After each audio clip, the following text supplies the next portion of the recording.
Hi everybody, Dr. Carolyn Ross here. It's a cold, rainy day, so I'm working from home. Excuse my casual attire. I've spoken a lot about how the effects of trauma can be passed from generation to generation through epigenetics. Now, as a reminder, trauma cannot change our DNA. It can only change the expression of our genes, such that, for example, the gene for depression can be turned on by trauma, or the gene for substance use disorders, attention deficit disorders, or medical issues like heart disease and diabetes can be turned on.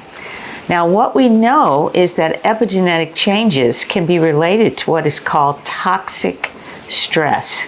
We all have stress, but hopefully we don't have many periods in our life where we actually have toxic stress, because toxic stress is what causes these epigenetic changes, and it can be defined as prolonged or severe stress or trauma without a supportive caregiver. Changes in gene expression can occur before birth, but can also occur after birth in early childhood. There have been some interesting studies in animals about epigenetic changes. This one study showed that if you paired an electrical shock with the smell of cherries in a mouse, for example, then every time they smelled cherries, they would brace themselves for the electrical shock. But what was fascinating about this is their mice babies and grandbabies had never received the shock, and they too were afraid of cherries. So first generation gets the shock with the smell of cherries. Second generation smelled cherries, they're already tensing for the shock. Third generation, same thing, no shock, but they smell the cherries and they're ready to bolt. So that shows transmission of a certain change in gene expression all the way into the third level with animals. I think the research is really compelling, and it really started in offspring of Holocaust survivors back in the 1960s, and it's been ongoing, and we're now seeing a lot of biochemical changes in how the body manages stress in offspring, for example, of Holocaust survivors. I have a couple of illustrations to show you. The first one shows on the far left a woman who is pregnant, and she's smoking while pregnant.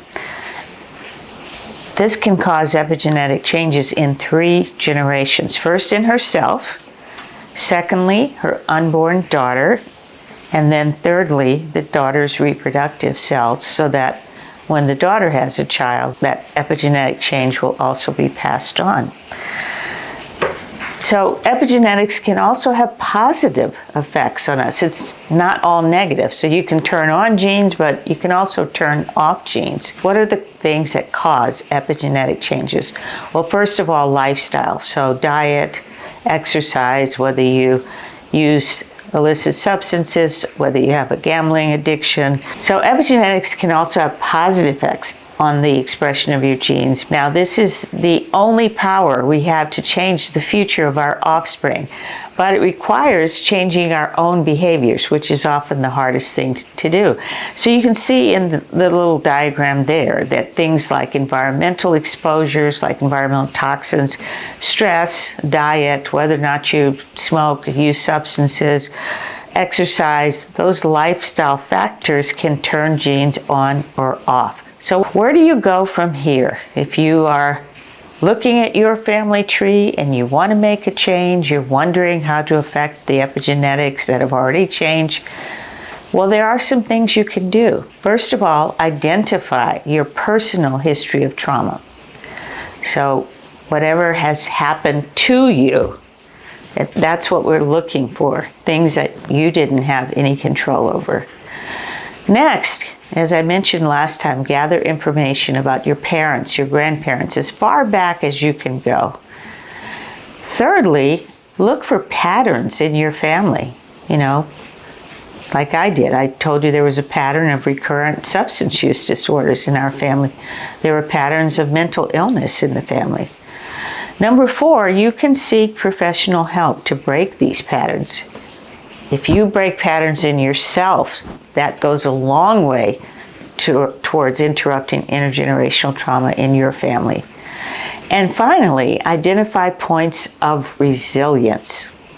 So we often talk about how bad things have happened, but we don't talk about how we're survivors, and we may have developed a lot of resilience in response to all of this trauma. So to help you start this journey, I've included a QR code which will enable you to access the Adverse Childhood Experiences quiz. And you can take it for yourself. You can pass it along to family members and friends. It gives you a score. And a score above 4 indicates a higher risk for mental and physical problems that, like we've talked about before, depression, anxiety, substance use disorders, as well as medical problems like diabetes, heart disease, and so on. So that's a good place to start your journey of self-discovery. I hope this has been helpful to you. Please join me next for our meditation, and that's the Journey to Self-Discovery meditation. This is one of my favorites, so I hope you like it too. I'll see you next week. Welcome to your Journey of Discovery meditation. Please find a comfortable place for you to sit where you won't be disturbed or interrupted.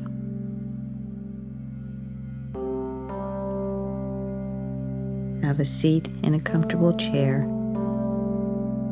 Place your feet flat on the floor and uncross your hands and legs.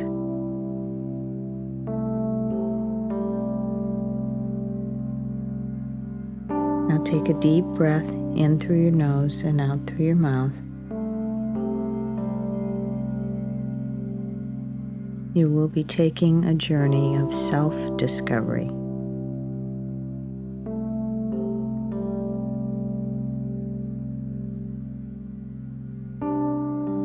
Just know that your body and your mind are very wise, and that nothing needs to come up that you're not ready to see.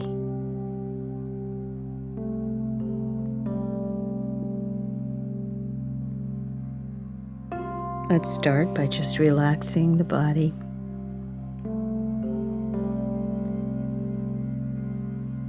Scan through your body, starting at the top of your head, moving down your neck, shoulders. Move your shoulders away from your ears. Just let them relax. Now notice your face. Relax your brows, your eyebrows. Just allow your tongue to fall from the roof of your mouth. Unclench your jaw. Let your arms and your hands just lie on your thighs, very relaxed.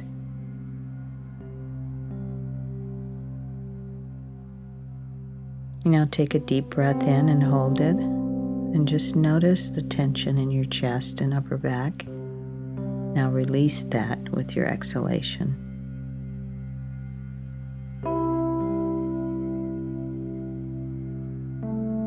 Now, direct your attention to your belly, your lower back, and your hips. And just allow them to completely relax and feel very heavy and grounded in your chair. Make sure your thighs are relaxed. Just let your lower legs hang very comfortably. Allow your feet to be fully relaxed and planted on the floor.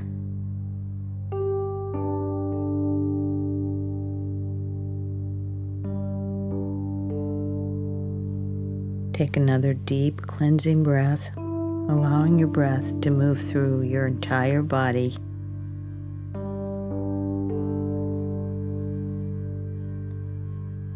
And exhale any areas that might still be tight or tense. With the next breath, just allow that healing breath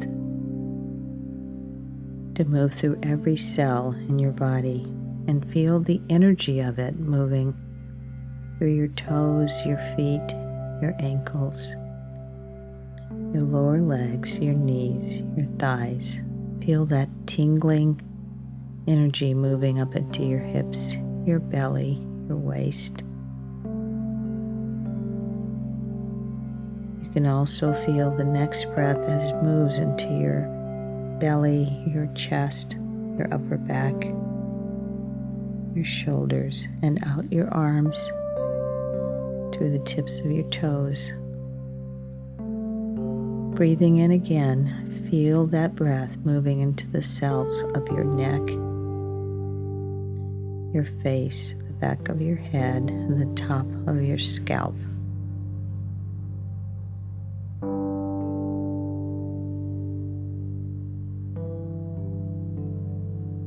Just allow your body to let go of any stress, any distracting thoughts, any fear or tension,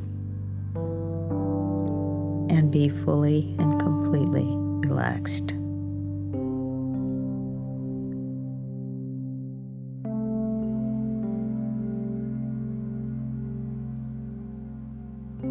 Now imagine that you're sitting in a movie theater. You're by yourself, and before you on the movie screen is the story of your life.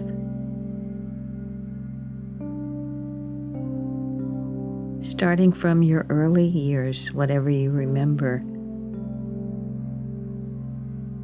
you can slow the movie down as much as you want.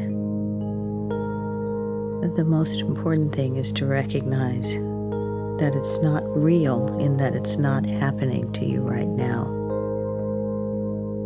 It happened in the past, and you are just the observer of what's happened in the past. So see yourself. If you don't remember your childhood, just think of pictures that you've seen, and what you're looking for is something very specific. This is a journey of self-discovery,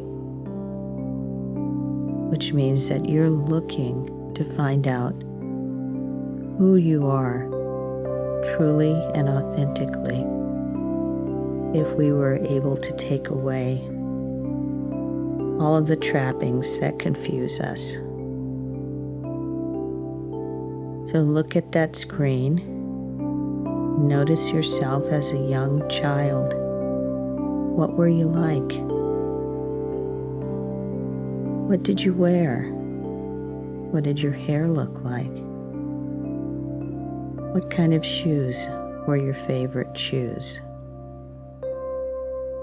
What did you like to do every day?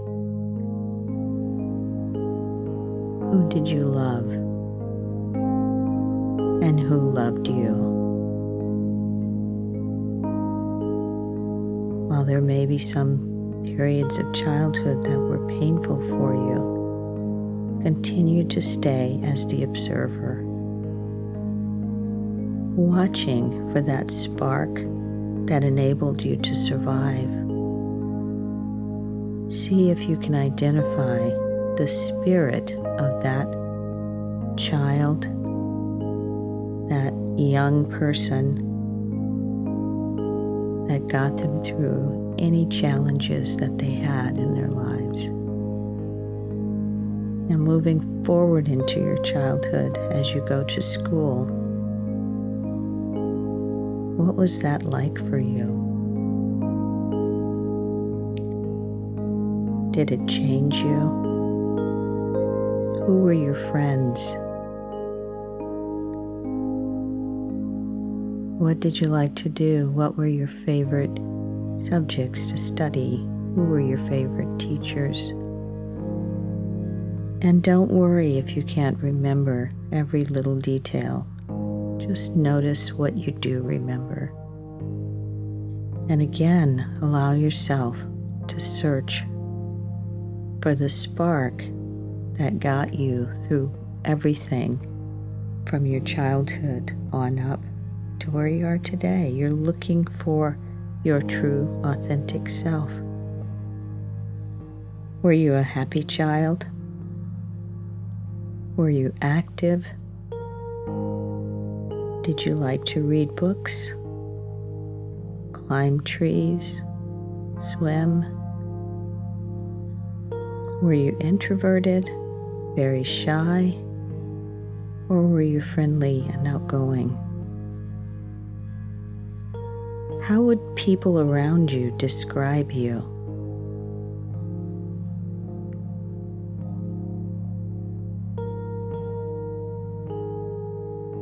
And again, who did you love and who loved you? It doesn't have to be someone in your family. Could have been a teacher, could have been an aunt, a grandparent.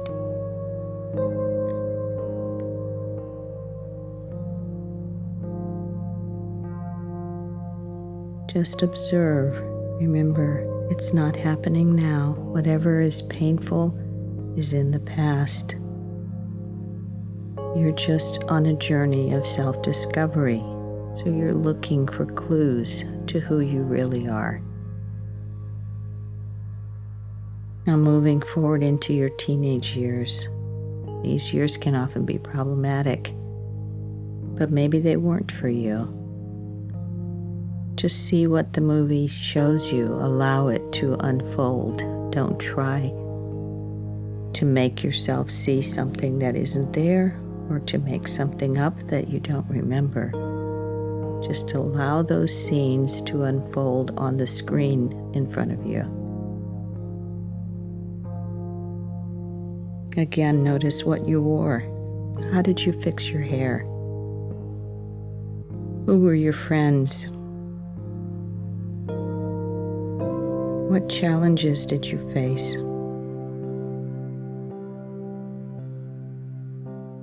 And what you're looking for is the spark that made you who you are.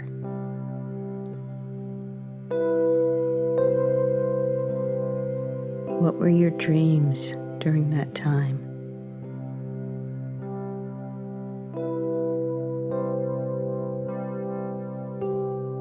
Adolescence is a time of having many choices to make.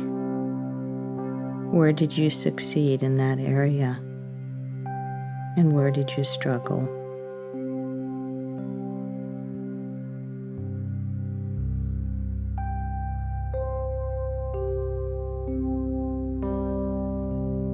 Who did you surround yourself with in terms of your friendships? What was happening in your family during this time? Remember, you're only the observer. This is the past. You don't need to go back there. You don't need to be in the past.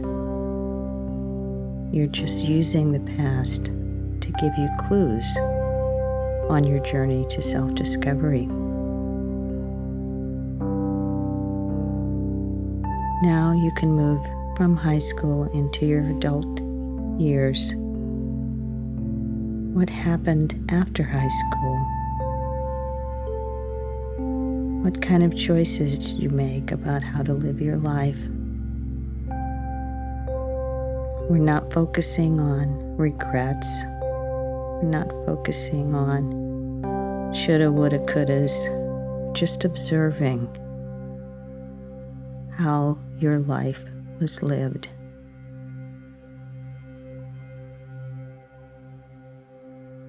Allow the movie to move through your young adult years, slowly and gradually coming up to present time.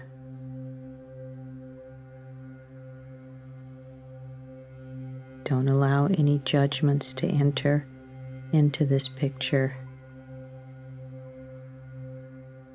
Don't allow yourself to go back into the past or to try to interrupt the movie.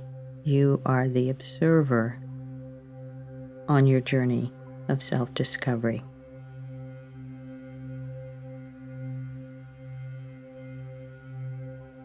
Now look at the relationships in your adult life, family, friends, maybe intimate relationships. Observe again without judgment, without regret, just collecting information, continuing to look for that spark that tells us who you really are. How would people around you describe you?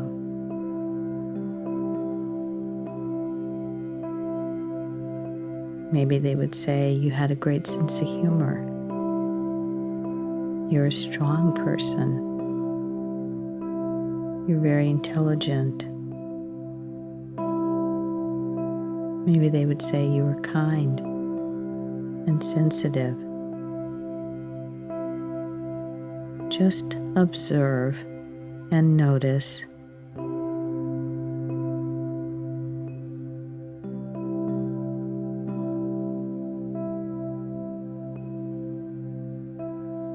As you get closer to present day time, you can look back and reflect and see what you've brought with you from your childhood, from your essence of who you truly are, into your current life. Maybe you can also see what you've left behind that you'd like to bring back.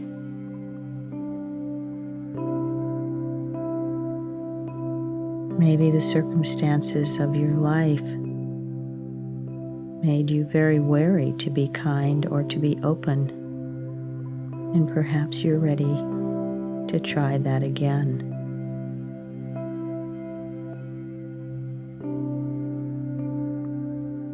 Who are you at your essence?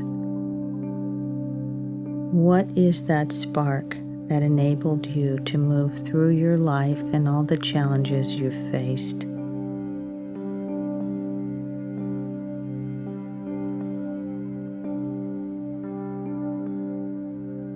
Now just put your hand over your heart. Feel the beating of your heart and just know that this is the same beat that you had when you were 2 years old.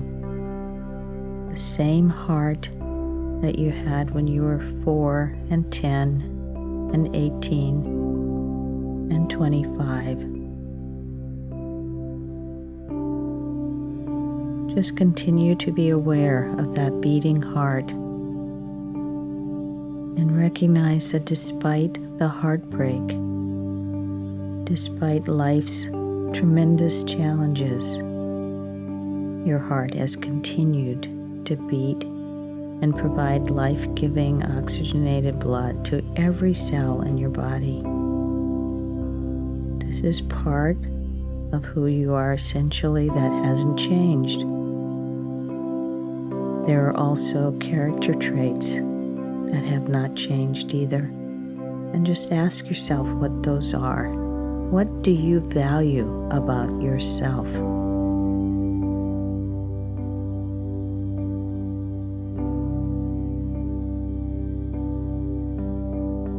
What do you value about your authentic self?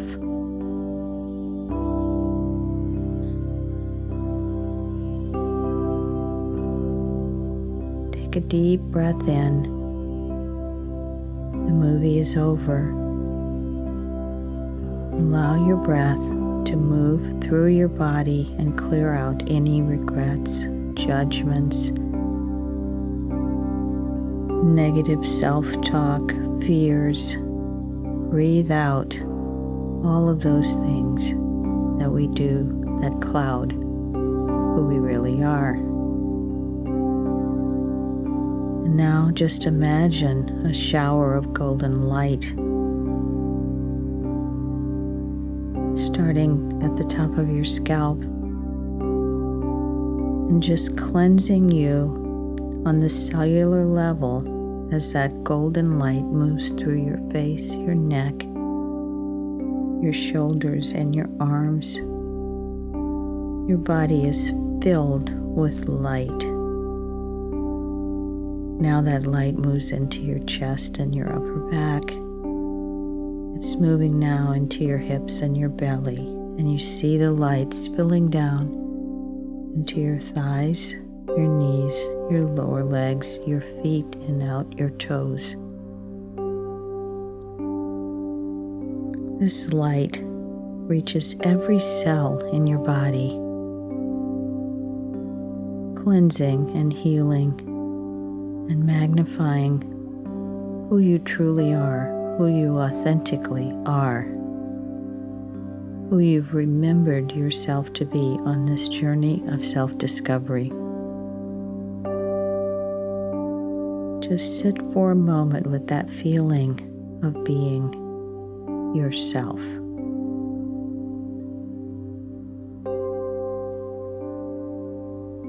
Just breathe in appreciation and gratitude for all that you've been through, for how you've survived, for being able to stay authentically yourself.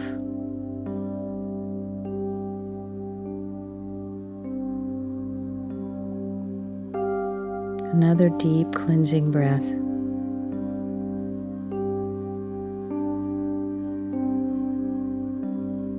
Another breath in of gratitude and appreciation.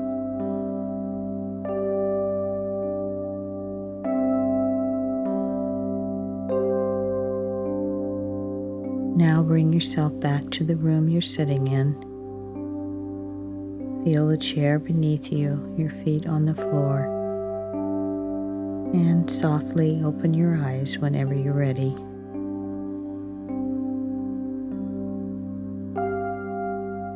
I would recommend, if you have a journal or you can write a journal on your computer, that you just write down what you learned about yourself from this experience, from this journey of self-discovery.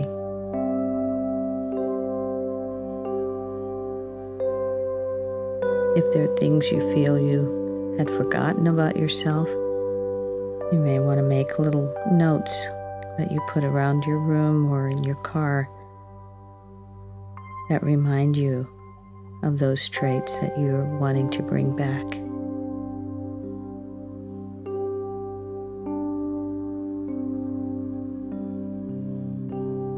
Just remember that no matter what the past holds, you don't have to live in the past. No matter what the past holds, you can still be authentically yourself.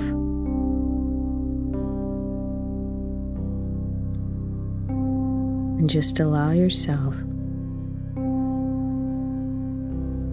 the opportunity to fully express who that beautiful, authentic self is. Thank you.